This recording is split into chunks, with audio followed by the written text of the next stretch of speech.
No, di kolong meja ini no, masih kotor no. Kok bisik? Bukan tadi ada udah beresin semua?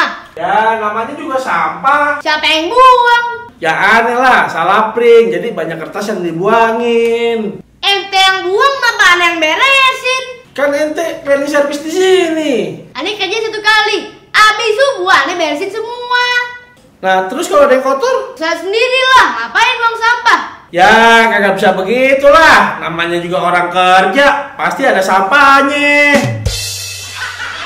Buang sendiri? Kalau kopi tumpah, Ya beresin sendirilah.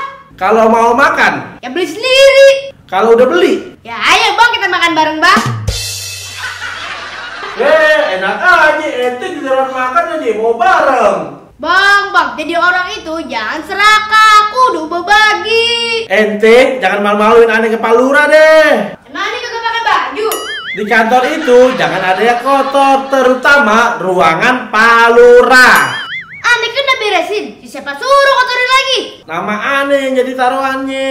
Kan ente di sini yang kenalin aneh.